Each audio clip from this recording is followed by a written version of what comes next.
Hello and welcome to a special edition of the Danielle Norwood Show on Alpha Media Group's radio stations, which is 580 WIBW AM, as well as FM News 1049, Big Country 94.5, and Country 1069. I am Danielle Norwood, and I would like to thank you all for joining us today. We're kind of changing up the show today to join forces with our parent company, Alpha Media, and talking about race in America through their national campaign, which is called United for Justice, a day of discussion. If you've been listening to the program earlier this morning, you've heard a variety of speakers talk about issues relating to race on a national level. But for 2 hours, we're going to break down what's going on in our communities of color right here in Topeka and Northeast Kansas.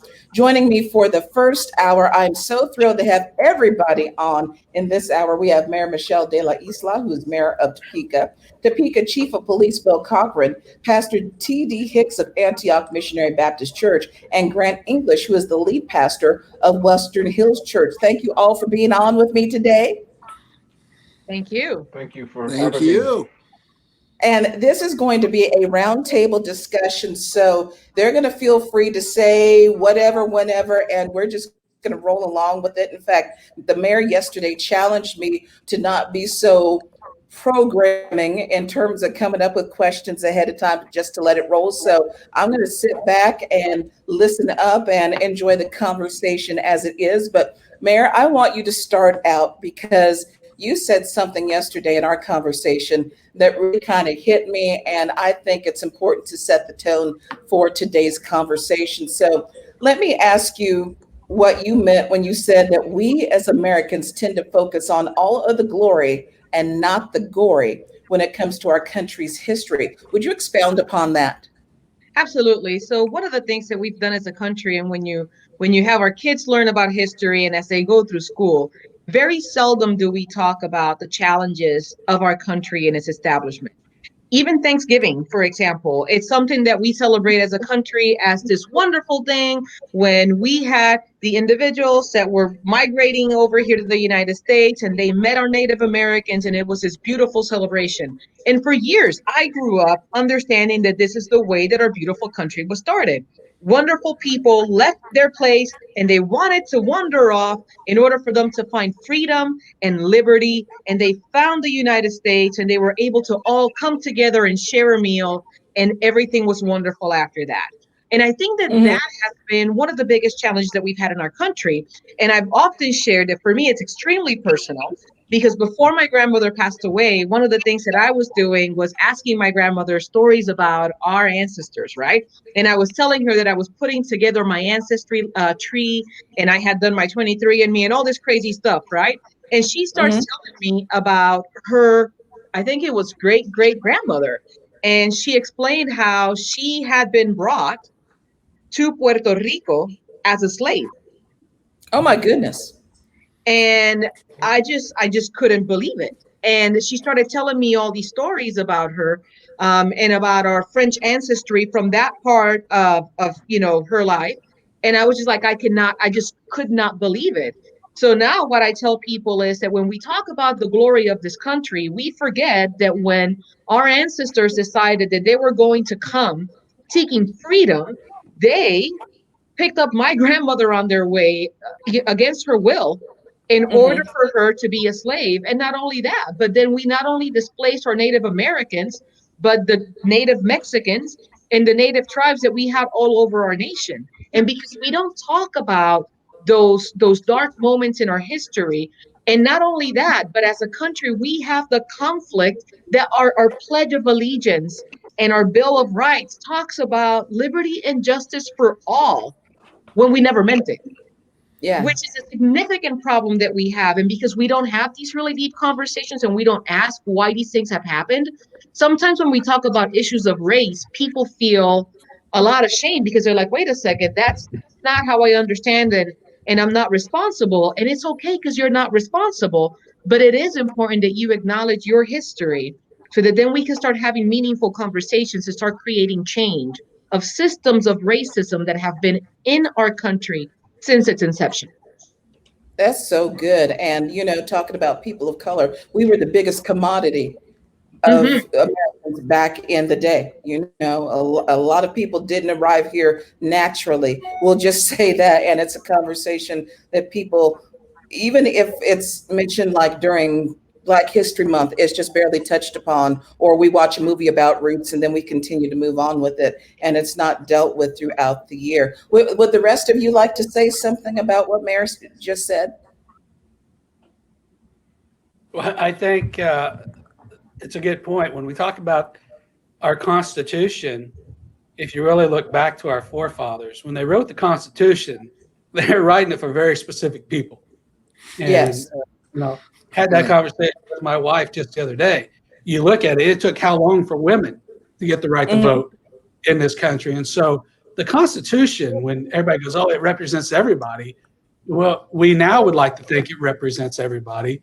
But when it was written, it was a very specific population that it was written for. Yeah, white Absolutely. English men. Landowners. Yeah, Yes, yes. So much of what I've heard over the past several weeks is that racism doesn't really exist. I mean, we had a Black president, so why is this even a conversation that we need to have? I know, TD, I love your reaction to that. So I would like everybody to just kind of discuss their thoughts to that particular statement. Why is it something we need to talk about? TD, probably your expression because spoke. I want to say, TD, I want to let you lead on this. yeah, Well, certainly. Once again, thank you for having me on this show. I think racism as it does exist. It unfortunately it just changed. It's changed its shape. It's changed its method of how it shows up. When my grandma was growing up, it was more physical racism, but now you have institutional racism, you have economic racism, you have different shapes of kinds of racism. So uh, it's sad to say that people can sit back and say that they're not a racist because they're not physically abusing someone, but the racism that might be shown in their company might be institutional, where there's no African Americans or people of color working in that particular environment. So I think it still exists. It's just showing its head in a different way. Absolutely. And one of the things that you said that I'm going to allude to later is the fact that we need to put the sign down and get behind the boardroom tables. You know, if we really want some changes to happen, we need to have our presence represented at a number of different levels. And I think that that's key to us moving forward as a community and as a country. So I definitely wanted to credit you for that, TD. What would the rest of you like to say about that? I think, man, this is a great. There's a great book that I really encourage folks to get. It's called The Color of Compromise, and it's written by a guy by the name of Jamar Tisby. And it is from a faith perspective. But what I love about the book is that he talks about how the church has been complicit at best, all the way back since the formation of our nation. And it's a history book that just kind of looks at how even in the church that they would hide and be complicit all the way through these different phases of our history. And the first few years aren't, there's not too much shocking in there when you talk about the Civil War and those things. But what's fascinating about the book is that once you get to the 60s, kind of what TD said, of racism becomes a lot more sophisticated, and it becomes a lot more easier to hide, particularly when you start looking at crime bills and the language that some of the political parties started using in terms of what defined a criminal.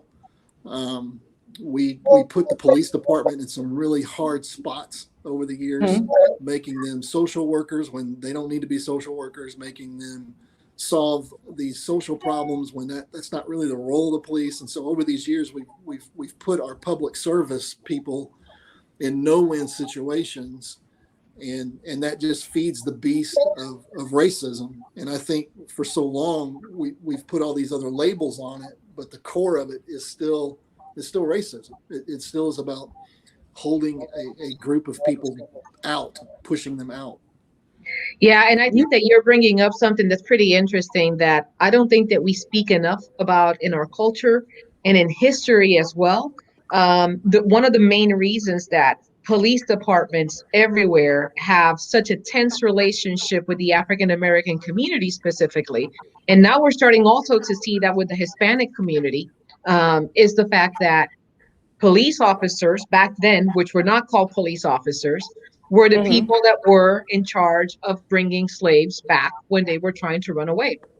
And Mhm. there has been this constant history of enforcement specifically towards the Black community. And now you're seeing it towards the Hispanic community that has transcended. And even though, like, for example, I'm extremely proud to say that in Topeka, we have a chief, and it's not just because he's here, that is willing to have some really difficult conversations. When he and I started in this community, we were in the wake of an extremely difficult situation, but we stood in it, we worked with our community, we opened up communication. Most departments, as you can see nationwide, are not having these really challenging conversations. And there is an undercurrent in a history, again, that we don't want to talk about. And when we don't talk about it, we don't understand the root cause of this relationship that we have to do so much work on.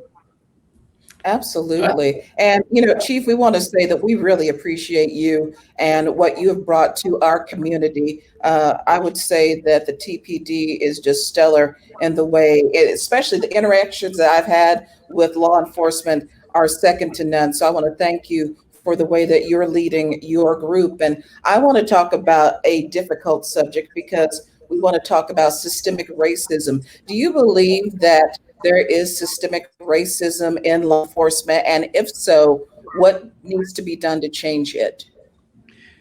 Well, I think that's a very interesting question. And I heard presidential candidate Joe Biden, when he was asked that question, very pointedly said, yes, he believes that it exists across the board. As you pointed out, we are Topeka, and that's what I know, and being this community. So when you ask, personally, I don't feel that we have systemic racism within the Topeka Police Department, but that doesn't mean that other agencies don't have it. I think, Pastor Grant said it, law enforcement gets put in tough situations. We are the individuals that enforce or carry out whatever legislatures and Congress and then put into act, and even city councils when they pass ordinances. And so we get put in that situation where we become the ones that have to go out and do what they want us to do. And so when you talk about systemic stuff, I think it's more at that level. When we talk about laws, when we talk about ordinances, and we talk about what keeps people down or keeps them in certain economic classes, that's a bigger picture. And so when you talk about does systemic racism exist in law enforcement, to me personally, I have to say no, but I only can really from my perspective of the Topeka Police Department, which I've Mhm. been here for 3 years. And I think we do have a great relationship with our community. And the mayor pointed out, we both kind of came into our roles in a very difficult situation. But we sat down. I remember conversations when her and I sat down with individuals in our community, and we listened, first of all, and we took in what they had to say, and then we said, okay, moving forward, what are we going to do in Topeka? And that's the commitment that we've had. And I'm proud of where we're at. And when I look back at where we've come over the last little over 2 years, I feel very good where we're at. But those relationships were forced because the leadership within the city of Topeka and the police department said, we're going to make a difference and we're going to make a change. Chief, can I Talking push back a about little bit? that, go ahead, Mayor. Because the only pushback that I'm going to say is, Grant just smiles. He's like, oh, there she goes. What I was going to share is that I think it's important for us to note that one of the things that I'm extremely proud of in this community is that you instituted the CIT program. which is something that has helped our community take a turn with regards And to how explain what we that handle. is. It's a Explain what that phenomenal is. program. The chief instituted this amazing program, which is the community intervention team, and they work hand in hand with our mental health providers. Our police officers even will go out in sieves instead of being dressed as an officer, so that they can assess a situation if they understand that there needs to be significant de-escalation. Um, but before chief actually had that, it had to be instituted. The other thing that I will say is that in the most recent years, we have worked to have not only additional de-escalation training, but we've also worked to institute implicit bias training. And you were adamant about having cultural competency.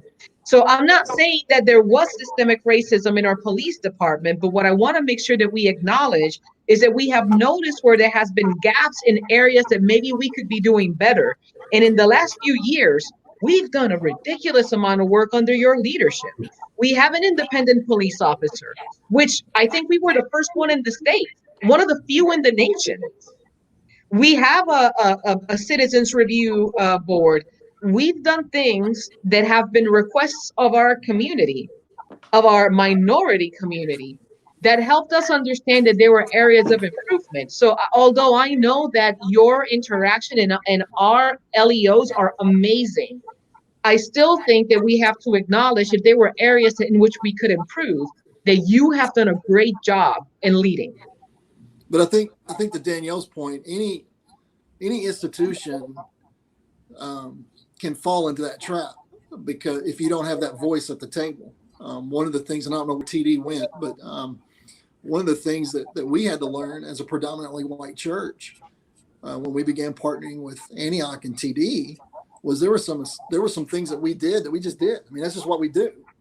And having TD and them on the page with us, and them going, hey man, you know that when you say those things or when you do those things, that hurts, or this is how we interpret it. And it was one of those things where you had to go, huh, yeah, never saw that.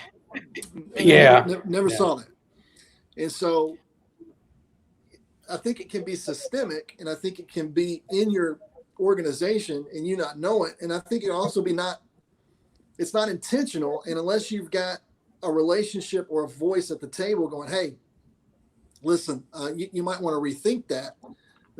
To me, that's the game changer. And I think to me, that's what's made the difference, at least, in our story in the last 2 years of just having these spaces to be able to push back on each other and go, hey, I want you to know how this is going to be interpreted. I think Pastor Grant, you said something very, very important, and we do look past that. When we talk about systemic stuff, you said it exactly right. We do things in our own cultures that we don't think of as being systemic or offensive or racial, and so when you talk about systemic stuff, you're absolutely right. And so it's really a broad term and interpretation, but I'm glad you brought that up, because you are absolutely right, because we just do things naturally because that's what we've known.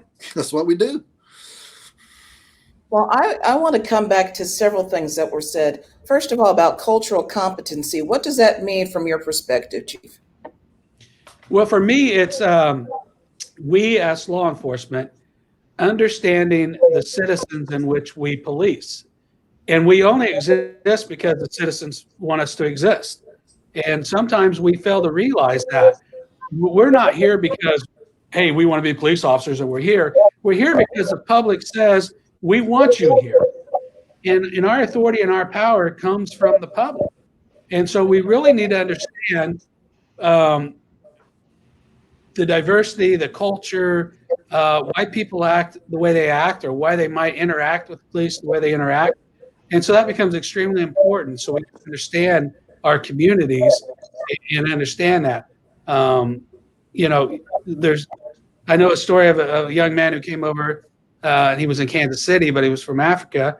And where he came from, he kept his wallet in his sock. And the reason he kept his wallet in his sock was so it didn't get stolen, or he didn't get mugged. People didn't see his wallet. And so he gets stopped by law enforcement and say, hey, we need to see your identification. And what's he do? He reaches down to his sock inside his car. Next thing he knows, he's yanked out the car and laying on the ground. And he's going, "What'd I do?" That's for my driver's license. I went to get it.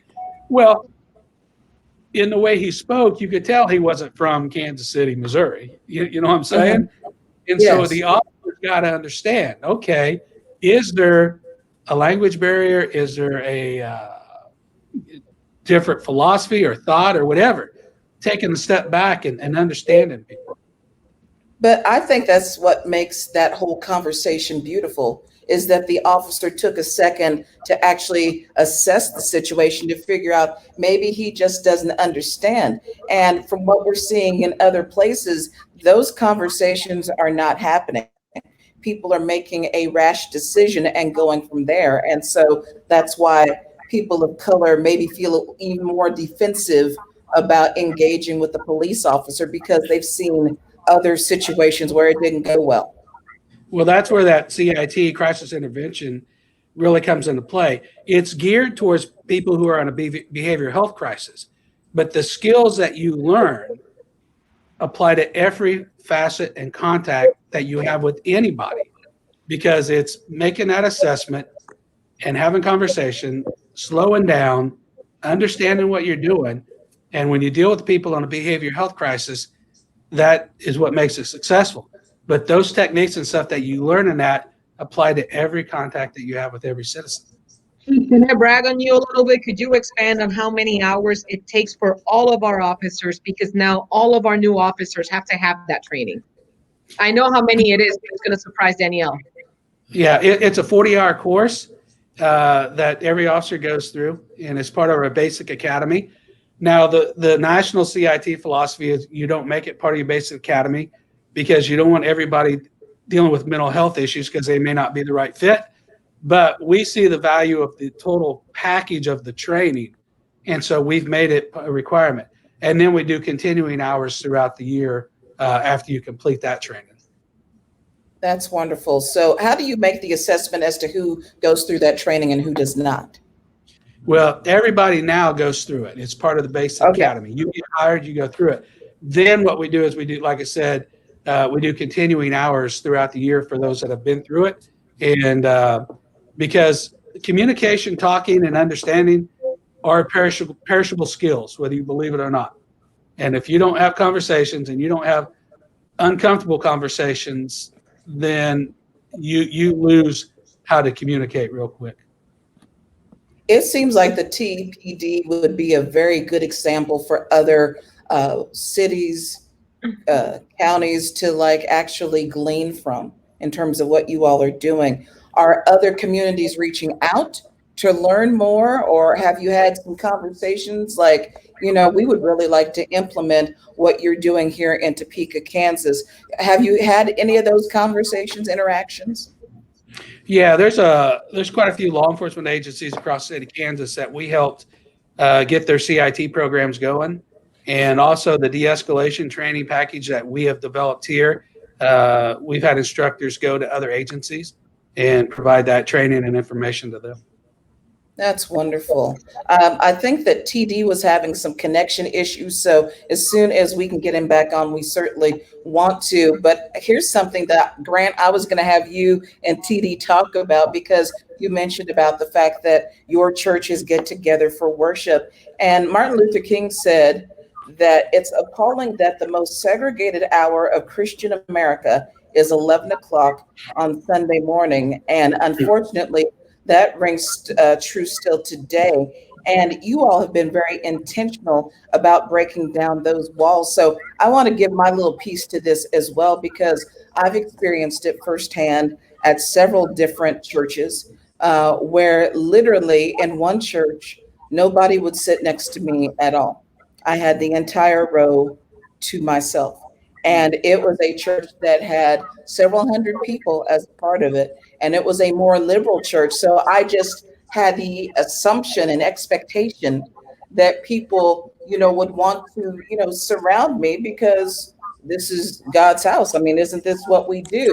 And unfortunately, that was not the case that day. And it leaves scars for those of us who want to go and assemble and don't feel like we're welcomed in a particular place. And TD, thank you for joining us again. I'm just bringing in the fact that, we talk about Martin Luther King Jr. said that the 11 o'clock hour on Sunday tends to be the most segregated time of the week. And you and Grant have been very intentional about sharing worship services together from time to time. Would you talk about that relationship and what you all have been doing in your services? Certainly. I don't know what's going on with my my computer. It might be a little racist today. I don't know. Well, we're glad you're back. You broke through, brother. You broke through. You know what I'm saying? The man is trying to keep me down, so I don't. I'll pray over your computer. But Okay. certainly, one of the reasons why Grant and I tried to get together and bring our churches together is by what you said, Danielle, is that the 11 o'clock hour is certainly still one of the most segregated times there is. And people don't really don't see that and don't really believe that until you bring it home. Just how many people do you have worshiping in different ethnicities across the city? And so that's one of the things we tried to bring to light and tried to make happen. Yeah, and I think one thing that TD and I wanted to do pretty early on is we didn't want to just do a service, because honestly, pulling off one service is pretty easy. Yeah, and you can pull off a Sunday morning pretty easy. We wanted to be a lot more intentional on that, and so, was it 2018, 2019 when we got our men's group together? Do you remember? I think it was. You're not going to remember. Yeah, I think it was 18. It was 18 because I remember TD brought towards the end of 18 that we came together. And okay. Well, let's do the backstory. TD was working and volunteering as a chaplain for the police department, and I was volunteering as a chaplain with the fire department. And we would run into each other all the time. We were probably the only two Bronco fans in the city. And you got a third. There you go. Yes. Born in Denver. Sorry. Yeah. Well, slowly bringing them over. We got home. Sure that it tasted really good when the KC Chiefs won, but it's okay. You may proceed. Listen, I don't want to bring this up, but none of this started happening until Kansas City won the Super Bowl. Yeah. Anyway, and it just turns out we went to rival high schools in Denver. We just developed a really good friendship with each other, and we really started praying through what in the world could we do. And we had all these crazy ideas, and there was another faith leader in town, Barry Feeker, in fact, that sat us down to lunch and heard all our crazy ideas. And he looked at us, he just shook his head, and he went, "You two knuckleheads need to figure out a way to live out the relationship that you two guys have in front of your congregations and then in front of the city, because that is something we need." And that kind of sparked me and him to look at each other and go, yeah, it can't just be about pulling off a service. We have to start getting people around tables and building relationships with each other. So yeah, we started with that men's breakfast. We had a men's breakfast where we kicked off a study called Series 33. And I think we had almost over 70 men in that room. Wow. Just that came together to just have breakfast and to talk about how we were going to do this series. And we went through that whole session together. It's about relationships. It's about relationships. If I don't know you, there's no way this is going to happen.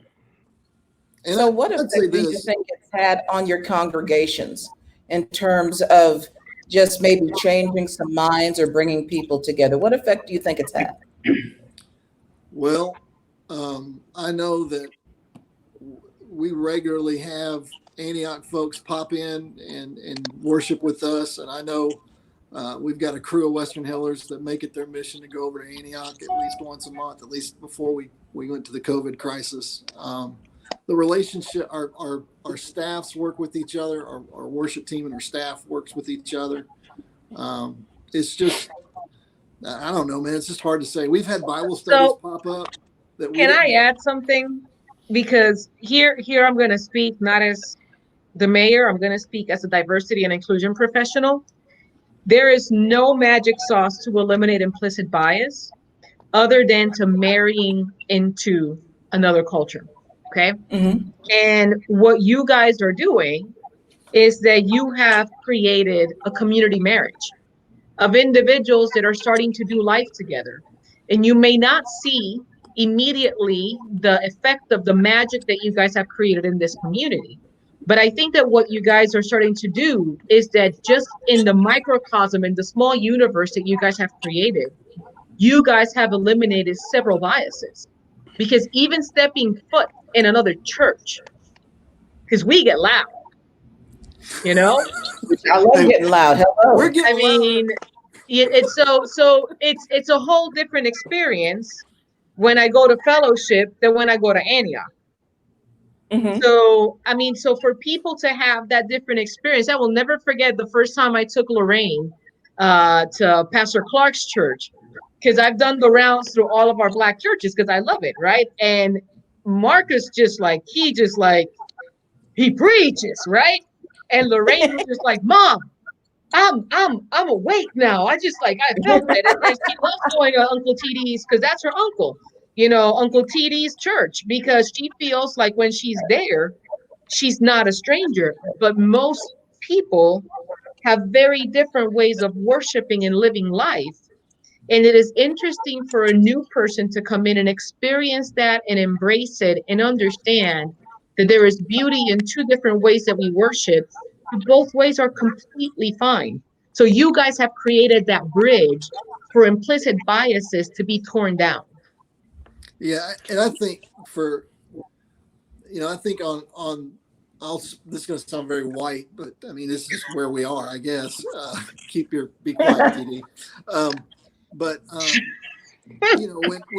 when we tried to have conversation, if I was trying to stand up and preach and talk about racial injustice, and if this past weekend was the first time that I ever done that, that would have just been a disaster. It would have been a disaster, and it would have been, dare I say, and I don't know how legit that would have been. Mhm. But It would have been insincere. Insincere. And but when we've been on this journey for 2 years now, and so it just wasn't a big deal. And I knew something was going on when we had the first Bible study, we had the first breakfast meeting, and I had one of my dear friends come up to me and go, "Man, I don't want to hear about this privilege stuff. I grew up poor, and I had to I had to pull myself up by the bootstraps, and I had to work for everything too, blah, blah, blah." I mean, just some really offensive things. And I said, "Listen, are you willing to give me 6 weeks to just sit at the table and just get to know?" And I said a guy's name at the table. I said, would you want to get to know him for 6 weeks? That's all I'm asking. He goes, all right, fine. And I mean, it wasn't 3 weeks later when, he calls me up and he goes, "I get it." Wow. And there was nothing I was ever going to be able to say from up front in a pulpit. There's nothing I was ever going to be able to convince him in the moment. He needed the face. He needed the life on life encounter to understand some of these things that we've been talking about. And because without it, it was just going to be abstract. It was just going to be something that he couldn't taste, he couldn't touch, he couldn't feel. And so that's why I think it was so important for TD and I to get our folks around tables and not necessarily in a service with each other. Danielle, I think. Oh, go ahead. I think you made a very interesting comment when you talked about going to the church and you're sitting there by yourself. I was raised Catholic. I still practice my faith, but I was never more uncomfortable going into a situation than when TD invited me to his church. And it wasn't because of the makeup of the congregation. It was a simple fact that for 55 years, I've been going to a Catholic church and we did things. And I was really going, okay, are they going to think I'm awkward because I don't know what to do? I know what to do in my church, but but it was a really pretty awesome experience. And very accepting. And I looked at my wife on the way out and I said, how was the preaching there? The preacher was that, well, that's what I was getting ready to say. I looked at my wife on the way out. We get in the car and I said, if you can't get inspired and motivated after one of those sessions, then I don't know what will. And so we actually enjoy going over there when we get the invite. And I know we can drop in anytime, but you know, my wife goes with me and my daughters go with me when they're available. And so, yeah, it's a moving experience, and you can really see how different, you know, faiths and religion as well as cultures can come together under one united mission. That's beautiful. Well, you mentioned, Grant, about white privilege. I want to bring that up because some people think that that's a fallacy that people of color have made up as well. And each of you could speak to it. I know personally it does exist, just in the way that I maneuver. There's some things that I do even unconsciously after all these years, just in order to be able to go outside and be in the public, to make sure that I'm presented right, because I don't want people to think that there's going to be an issue of any sort. I mean, make sure that I always have my IDs on me. I make sure that I look the part, because again, if anything is off, it could tip somebody like, oh my God, there could be a situation, and then they want to, you know, perhaps target you for one thing or another. And I'm not even talking about law enforcement. I'm just talking about people who are not necessarily cool with folks that have melanin. So I want to just bring that up and let you all talk about it. Talk about what white privilege is from your perspective, and why you feel or maybe don't feel that it's a thing. Well, Madam Mayor, I will always defer to you. Wow. Why are you calling me that? We talked You about that. sir. Yes, Pastor English. Yes, Pastor. Please No, anoint that's me, not fair. Pastor. Well, you know, anyway, so I was gonna say that, Danielle, for me as mayor, I can tell you that there's things that I have to do every single day before I do anything. A great example of it is the fact that this is not my natural hair. It takes me at least 30 minutes to straighten my hair because I. Man, Yeah, we have the same you problem. did a great job, Chief. And TD really straightened his. It's so straight that it's gone.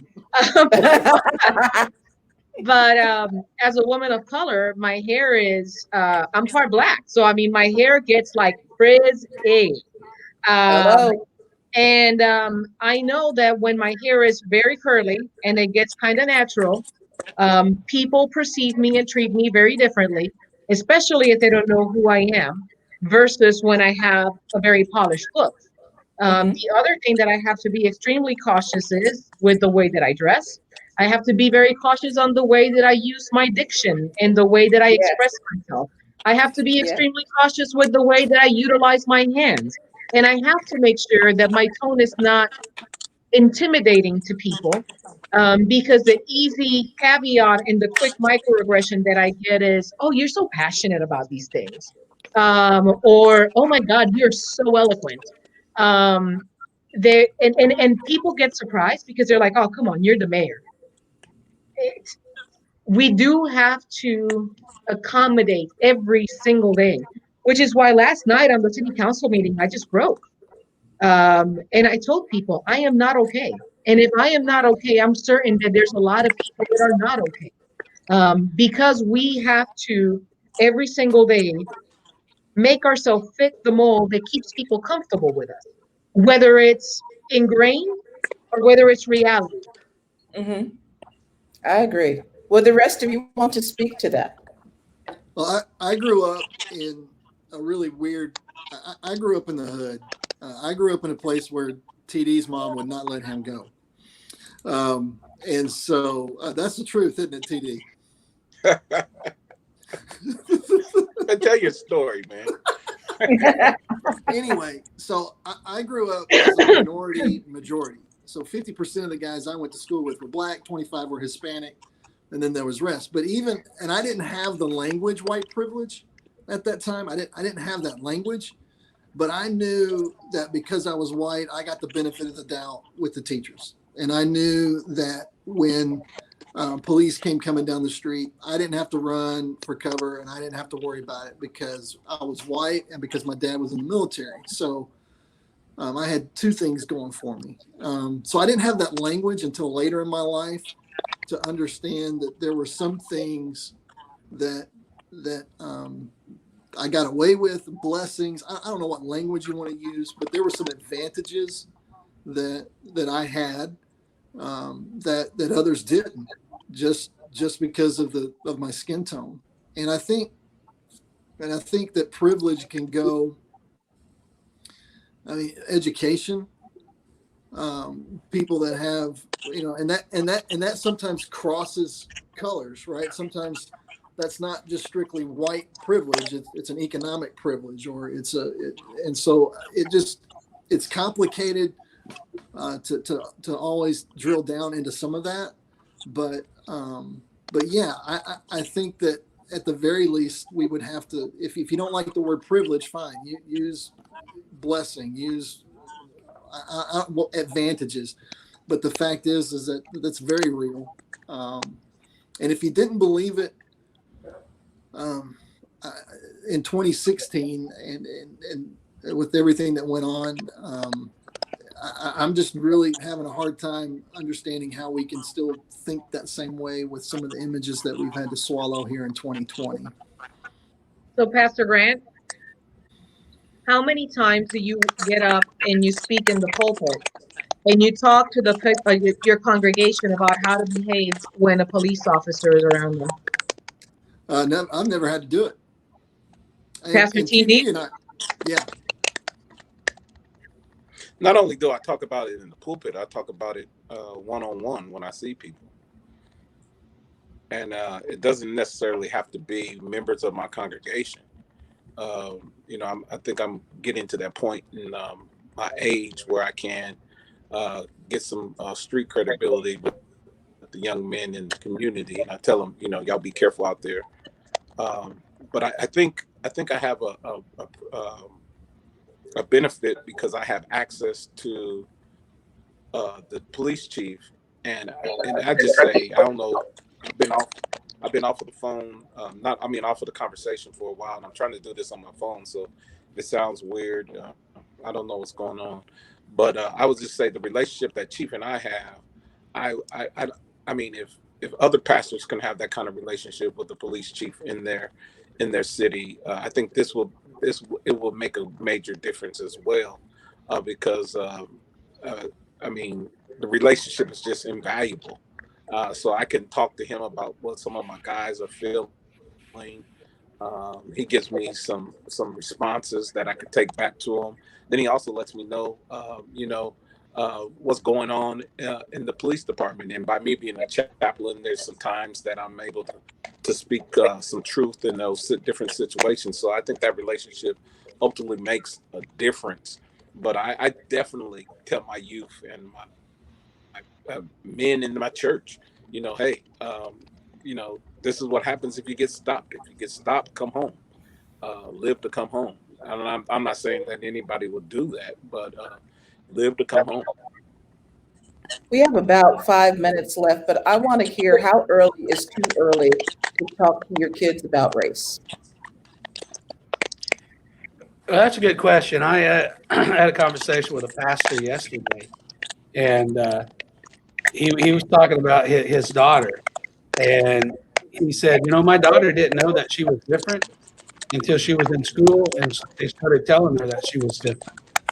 And so when we talk about race and stuff like that, I don't know if we know the answer, but I know that we know when the time is right, if that makes sense. And one of the things that I just go back to the white privilege real quick. 20 years ago, because I know my experience, how I grew up, and all the stuff that I did. 20 years ago, you'd say, hey, you got white privilege. I'd have said, bullshit. That's what I was saying. Because I know how hard I worked to get where I got. I know what my parents. Can you say that on this show? I don't think so. But now over time, grown over, educated, and stuff, I understand what white privilege is. And when you understand what it is, then it makes it much easier to understand the exact things that the mayor was talking about and that Pastor Grant and Hicks were talking about. I don't have to wake up every morning and worry about driving to work, especially now, but before. But We hope you don't have to worry about driving to work, Chief. and I don't have to worry if I decide that 3 o'clock in the morning I'm going to take a walk in my neighborhood. You know what I'm saying? And so when you start understanding what it really means, and I know a lot of people right now, when they hear that term, it upsets them. They get defensive. But I think it's not understanding what it really means. And then when you understand what it really means, then it's easier to have conversations. Well, we are getting ready to wind down our conversation. Give me some last thoughts that you would like to leave with our listeners, our viewers, maybe people who stumbled upon our conversation or people who wouldn't necessarily be in a room with people of color and would like to know what they can do going forward to be a part of the solution, or maybe they feel uncomfortable about how things are, but they don't know what to do. What can you tell our listeners and viewers as we get ready to wrap up?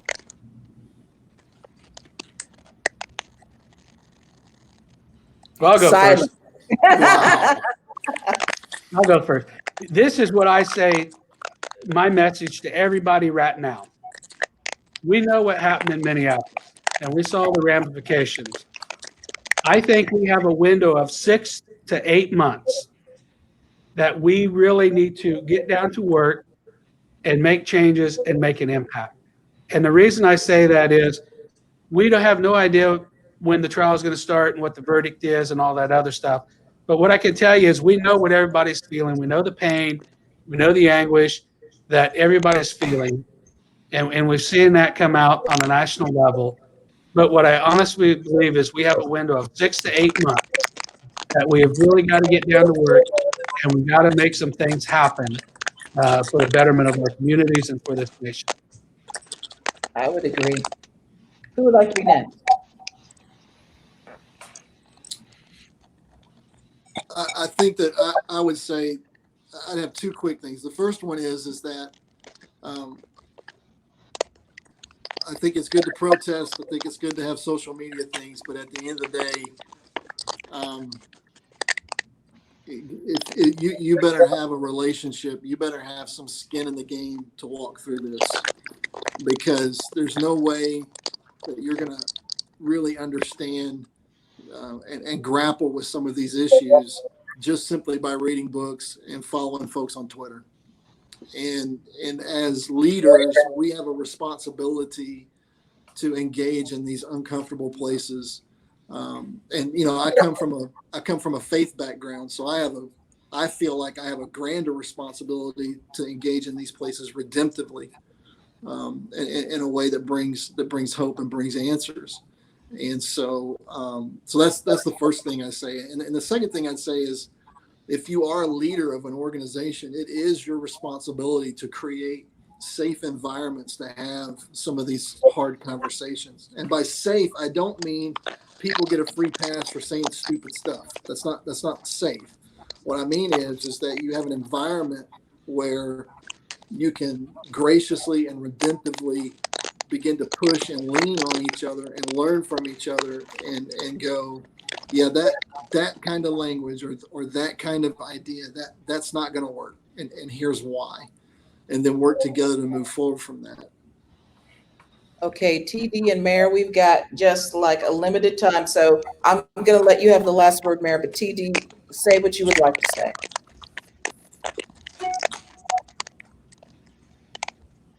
TD? I don't know what the problem is. Okay, well, unfortunately, we lost TD. Mayor, I'm going to let you finish things up. So I have two messages.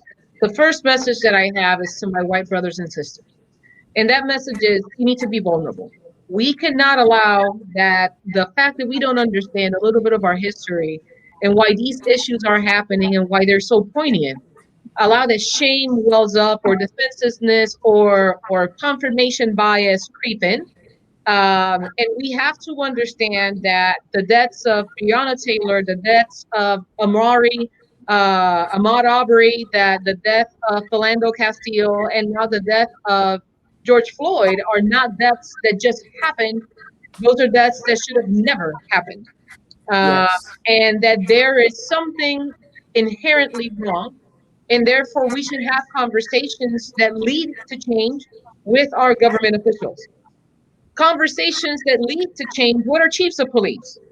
And if you don't think that that is possible, I'll tell you what, then you must do some changing in your community because our chief of police is accessible to any person that wants to speak with him. And that's the way that it should be. So our Caucasian counterparts, be vulnerable. Look at 13, look at Brian Stevenson's book, Just Mercy.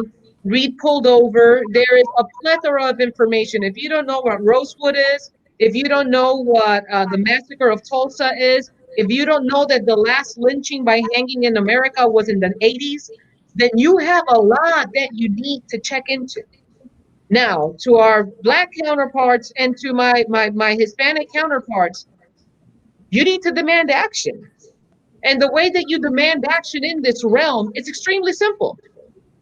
A candidate can invest billions of dollars into a campaign, but until you come out and you vote and you change the people in office that are leading you and creating the policies for what the police officers and the state patrol individuals and all of the people in leadership are giving instruction and accepting things in your communities, you're not going to see any change. And sadly, the African American community and the Hispanic community, by and far, are the most absent in every single electoral process.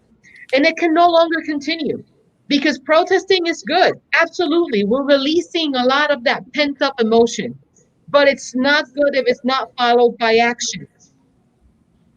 You need to act, whomever is willing to represent you. It doesn't come wrapped up in a party. It doesn't come wrapped up in a gender. It doesn't come wrapped up in anything other than the actions of these individuals. Not what they say, what they do. Vote for them. Volunteer. Get on boards, on the school board, on the nonprofit board. Get everywhere so that your voice and your perspective is heard. Because now more than ever, it is necessary and imperative so that that dream that Dr. King was talking about doesn't have to hear again the Thaladone wait. It is time that we change that never to now. And let the church say amen to that. And because TD is not here, I'm going to use his quote to close things out. He said that I'm past the marching. I want to be in the boardroom. So amen. And I'm sorry that he missed out on the last piece of that, but I totally agree with that and with what everybody has said today. Thank you for giving me the honor to be a part of this conversation. I hope that it is the beginning of future conversations with everybody because this has blessed me tremendously. And I know that a lot of our listeners and viewers are going to be really touched by what's happened here today and hopefully be energized to want to do something in their families and throughout the community. So thank you all for being a part of this. Thank you, Danielle. Appreciate it. Thank you. We are going to take a quick break to bring in our next group of panelists. When we come back, we're going to have part 2 of United for Justice, a day of discussion on our group of Alpha Media stations. I'm Danielle Norwood. Enjoy your day.